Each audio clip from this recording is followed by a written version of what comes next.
Hello again, everybody. So the other day I went to the grocery store and I bought this like giant tin of European cookies. I don't know what about them is European other than the fact that like Europeans tend to eat sweets in smaller bites, but I have absolutely no regrets about this decision. I'm very happy with it, and now I have my cup of tea on my side and these snacks. So if at any point throughout this video you notice little bits of nuts and chocolate in my teeth, that's because I am also snacking. So good. So today I want to talk about some of the tips that I have for baby witches. We all were beginners at some point. Very few witches were born into a witchcrafting family. If someone tells you that they were, take it with a grain of salt. It's pretty unlikely. That doesn't mean that many families don't have folk magic traditions, because they do, but hereditary witches are exceedingly rare.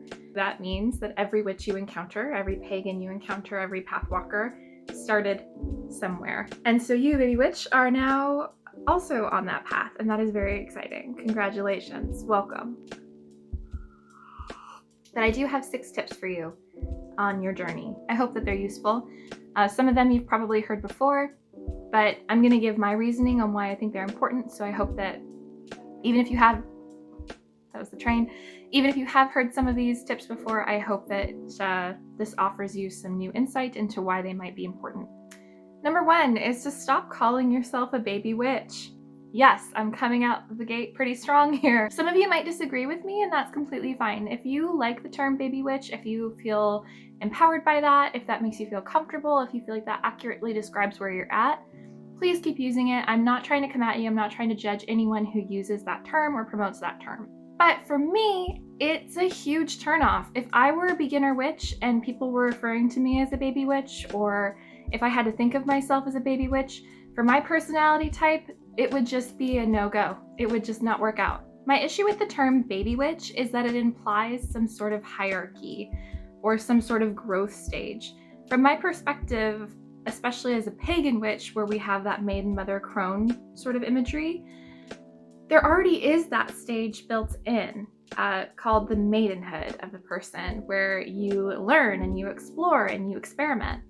The thing is that there are so many avenues of witchcraft and paganism. There are so many different specialties you can explore that anyone who starts on a new one is going to be a baby or a beginner in that area. So for example, if you have been following me on this channel for a while or on Instagram, you know for a fact that I am really into forests and trees, and that's my thing, and I definitely consider myself not a beginner when it comes to tree work. But if you try to put some sort of like crystal magic stuff in front of me, I get a little lost. I have crystals, I like crystals, but I am very happily a beginner. I am very happily a baby when it comes to crystal magic, and I don't see that changing anytime soon. If you like using the term baby witch to describe yourself as a beginner, please keep using it. But over time, I would consider reflecting on it a bit more. What is your goalpost? What are you aiming for in order to consider yourself no longer a baby witch? When do you graduate? At what point do you feel like you don't have to call yourself that anymore? If you don't already have a time or a situation or a knowledge base in mind, like some sort of benchmark or goalpost, please create one, because otherwise, you're going to feel like a baby witch forever, because there are so many different things to learn, so many different things to study. I just think it's a disservice to yourself to rely on the term baby witch. You're going to feel like a baby about all kinds of parts of witchcraft throughout your life, throughout your path, throughout your studies. So decide whether or not it's really for you. Number 2, spend a lot more time with nature. Notice I say with, not necessarily in. I am very aware that not everybody has the ability to go camping or hiking or, get out of the city for a week. There are many ways in order to bring nature into your life. That can be watching nature documentaries or playing natural sounds from a sound machine. I like to listen to rain sounds while I clean. Often I don't have to because it's raining all the time anyway. You can bring the outside inside by just getting some houseplants. And outside doesn't necessarily have to mean wild, untouched nature or national parks. It can definitely be just a nice little corner down the street from where you live, where you really like to watch the birds fly around. So why does this matter? This is critical if you are a beginner or baby witch. As you learn magic, spellcraft, and pagan spirituality, you're going to have to adapt anything you want to do, any ideas you have, into a natural cycle or rhythm. So if you are surrounding yourself with those things as often as possible, it'll come a lot more naturally to you over time. So an example of what I mean, when you are very aware of the sky, let's say you really are into astrology, you might look at the sky a lot, you might watch the phases of the moon on a nightly basis, you might look at the stars or track planets, be very interesting to you. Over time, you will intuitively know when a good time to do certain types of spell work is, or when a good time to worship certain types of deities might be. Or if you are a cottage witch or kitchen witch and you work a lot with like the energies around the home, as you get to know certain spices or certain herbs or certain color energies, and you pay attention to them in the natural world, it'll be so much easier for you to incorporate them into your life. Just by being observant of the natural world, you will be able to harness its magic without needing a textbook or someone to tell you how to do it or an actual written out spell. This takes time. It's not going to be like, for 3 weeks you spend the weekend in a park and then suddenly you can communicate with birds or some shit. It's not that way. But it will pay off over time, and it will get addictive, and it will allow you to ground yourself and let your mind slip into a magical space a lot easier. Similar to that is number 3, make time for quiet. And I mean quiet. Your phone would be in another room. Maybe you would sit in the dark. Maybe you're just gonna stare at the wall. Maybe you wanna meditate. I don't know what your version of quiet is. When I say quiet, I mean quiet on the outside as well as on the inside. So even if you decide to let a bath or a shower be your quiet space, make your quiet time after you've already washed your hair. You want to have no tasks ahead of you. The goal is to just be, nothing else, just be. I know this sounds really easy, but it's actually really tricky. So if you wanted to set a timer for maybe 2 or 3 minutes and see how much your mind wanders or drifts, or how quickly you get antsy and want to reach for something, it could be a really interesting experiment. Once you're able to hit that 2 or 3 minute mark of just being, go ahead and extend that to maybe 5 minutes, 7 minutes, 10 minutes, 15. This is a really important skill to have, to be able to quiet your mind, observe your own thoughts flowing through you, observe your own desire to grab for things or reach for your phone, any sort of instincts that you have, to observe anything that bubbles up and how to deal with them, how to communicate with that mindset, communicate with that energy, that thought pattern, and say, hey, not right now, putting that aside. This is an important skill in so many different types of witchcraft that you might be interested in and ultimately pursue. Everything from astral projection and lucid dreaming to just being able to effectively cast a circle. And that not just for yourself, but if you ever want to invite a friend to cast something with you, or if you want to join a coven, your energy matters. So being able to quiet down everything on the inside and focus on the task at hand, be very in the present moment, it is probably the single most important skill, in my opinion, that a witch can have. Or if you're not into witchcraft, but you're more into paganism, this is a really good skill to have for communing with deity, to be able to hear them through your own voice, be able to recognize when you might be filling in the blanks versus when someone external might actually be speaking to you. So start with a couple minutes at a time, every few days, and build from there. And you will see what it is that you need to work on once you get to know your inner self and your inner voice. One disclaimer here is, if you have any trauma or past experiences that were really difficult, if you suffer from intrusive thoughts or any mental illness, this skill can be a little bit more difficult to develop over time, and I really recommend only trying to build this skill alongside some sort of therapy that you might be pursuing. Maybe you're having sessions with a counselor, maybe you are doing some sort of journaling practice, or you're going through a workbook, something like that, but I recommend doing them in tandem. Otherwise, some of the stuff that might bubble up when you're doing that quiet space, that just being time, and listening to that inner voice might be really uncomfortable and might set you back. So having those tools, those therapeutic tools at your side as well, really, really matters. So I used to have a really easy time with the whole inner voice thing and just being, and then I was sexually assaulted. Yeah, it took a while before I could go back into exploring that inner voice space and that just being space, and I had to read a few therapeutic books before I was able to get to that point. So do not beat yourself up if you feel like you don't want to hear what's going on in your own head. There's a lot of us who have been there. Okay, so number 4, TikTok is not your coven. Look, I am sorry to say this, and I know that TikTok has been getting a lot of scrutiny lately, a lot of criticism, and to be honest, I think it deserves every bit of it. WitchTok is pretty problematic, and here's the reason why. People have made tons of videos on this subject. I'm not going to repeat what they've said really, but I'm going to just sum up my thoughts right here in a minute or so.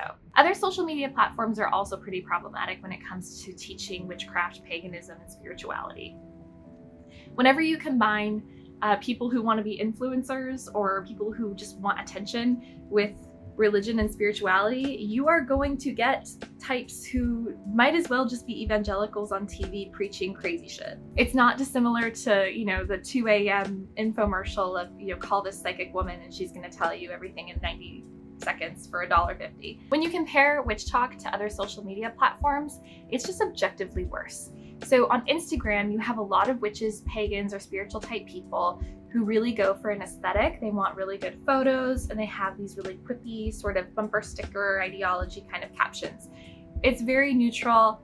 It does paint a picture that's a little bit unrealistic of what witchcraft looks like, but at least, it's not a lie typically. But when you get over to WitchTok, there's a lot of people who make content or share information that is just completely unfounded or redonkulous. I have literally seen witches teach witchcraft on WitchTok using quotes or lifting material from the Chilling Adventures of Sabrina, which if you are at all into this study, you know that Chilling Adventures of Sabrina is not at all paganism or witchcraft. They literally just lifted as many crazy cool words as they could from Satanism, Luciferianism, and the occult and threw it all into a TV show. There are some really good witches on WitchTok. I have a TikTok. I don't create TikToks, but I like watching them. And there are some really lovely people who I'd love to follow, and I really enjoy their stuff. But on the whole, I would say take everything with a grain of salt. Please do not equate someone's follower account or someone's confidence in sharing information as them sharing something true or something that you too have to believe. You are completely within your rights to fact check these people, to do your own research, or to just say, you know what, I don't like the way that sounds, that kind of bothers me, I'm not gonna go with it. A good example of this is a lot of witch talks who act like their deities get mad at them or punch them for things. So just be careful, just use common sense. Ask yourself, is this person saying my way or the highway? Is this person trying to paint a picture of witchcraft as it's this one type of thing and this is the one truth? Good witches know that every witch is different and every pagan is different and everyone's going to have a different practice. So if you ever encounter someone who expects you to be just like them or expects people to copy them or thinks that they have the one way to go, just know. Okay, so let's move on from WitchTok. Number 5, read. Yes, witchcraft is growing as a community. Paganism is growing as a religion, in large part thanks to the internet. Now, I am not upset about this. I love this. I am so glad to see so many more people joining this community in this world. Because now we have an internet completely just brimming with resources, with people's experiences, their own spells, all kinds of great encyclopedias. Wikipedia is growing. There's so much good stuff out there, and it's out there because our community is growing bigger, and I love it. Pro tip, if you want to find more independent forums and independent blogs and stuff about paganism and witchcraft, I highly recommend doing any of your searches through DuckDuckGo. I just tend to get better results than with Google, whereas Google tends to highlight more corporate content. DuckDuckGo does lead you to more independent people. Side tip to my tip. So while you are a baby witch, while you are a beginner, please drink up these beautiful resources that are available freely online. However, once you've made a decision to commit to this path, or maybe a certain type of study, a certain goddess or god, a certain type of witchcraft, certain practice like maybe astrology or tarot or whatever it may be, at that point, I really think you need to invest in a traditional tome, a real book. You need to get your hand on some books. The reason for that is that long form content is going to just give you months worth of browsing the internet in terms of value. It doesn't mean that everything written in that book is going to be infallible and true. I, for example, argue with my husband all the time about whether or not we should have Dion Fortune on our bookshelf. But it does mean that you're going to go through a far more in-depth process, a far more in-depth narrative, and you're going to come away with a lot more nuanced understanding of the topic at hand than you would from any number of blog posts. If you cannot afford to purchase books and you don't have like an ebook subscription like Kindle, that's fine. Your library, I guarantee it, your local library will have something that you can start with. And if that's not possible for you, there are a lot of books that are now in the public domain and you can get as PDFs online. I would recommend starting with sacredtext.org. You can also check Reddit and other independent forums where people post access to different Google Drives that have a ton of really awesome PDFs. Okay, we're almost there. We're at number 6. My last tip is customize. I think one of the best things a young witch can do is to get in the habit early on of being free and feeling free to customize anything that you're doing. You often will hear this mantra of master the basics, master the traditions, and then once you have a lot of experience under your belt is when you can start mixing things up. I don't really get down with this because from my perspective, witches have always been very off the cuff throughout history. Every village, every city had their local folk magic person, whether they be a healer or a shaman or some sort of medicine person or just some weird old crone up in the hills. Everyone had their own sort of flavor of what a witch was, and every single one of those people, even ones who lived in the same ecosystem and had access to the same resources, they did things a little differently. Yes, there are traditional ways of doing things. Yes, there are traditional practices that are gonna work probably every time, and that's good. Do them, keep them in your handbook. Tradition does matter, and traditional witchcraft matters in the same way that, reading the classics matters to understand Western literature. But if all you read are the classics, you would never read diasporic or world literature or global literature or multicultural literature. Maybe that's a poor metaphor, I'm not sure. But basically, I think it's important if you're a baby witch or a beginner witch to feel empowered to customize as you go. To say, you know what? I don't really connect with this Sabbath or this holiday. I'm not going to do it. I'm going to skip it. I actually connect a lot more to Leo full moons. Or you might find that you really want to bring back ancient holidays. So you look at calendars from ancient Egypt and you go, you know what? I'm going to do this flood festival thing. It's okay to ask, well, why am I invoking this goddess and not the other? I kind of want to invoke this one. I feel inclined to invoke Hecate over Freya here. If you're dressing a candle, you might feel like, you know what? I actually don't want to do green for a money spell because I don't associate green with money. I really associate purple with money. You can do that. So some of the things I do are I celebrate a really weird mishmash of holidays pulled from the Jewish, Egyptian, and Celtic calendars. I don't use sage to cleanse my home. I use cinnamon because I connect with cinnamon better. My altar is not tucked away or hidden or behind any sort of armoire or closet. I have it just out in the open. Stuff gets put on it sometimes, but it works for me. My point is that you have permission to do what feels right to you. And if you feel like you're being told that you have to get this whole shopping list of ingredients and tools in order to be a successful witch, that's bullshit. 99% of the time, you can work with what you have. 99% of the time, there's room for customization. And 99% of the time, your intuition is going to lead you in a better place than whatever is going on in your head up here. All of the what will they think? Is this correct or right or wrong? Am I going to be judged for it? Am I going to be punished or smited by some Zeus god?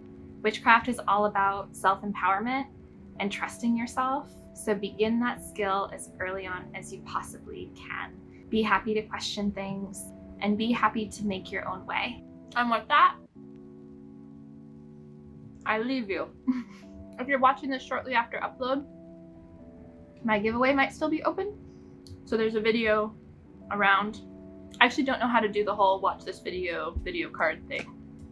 Maybe I'll try that. And if there's something there, that means I figured it out. Anyway, I have a giveaway going until January 13th.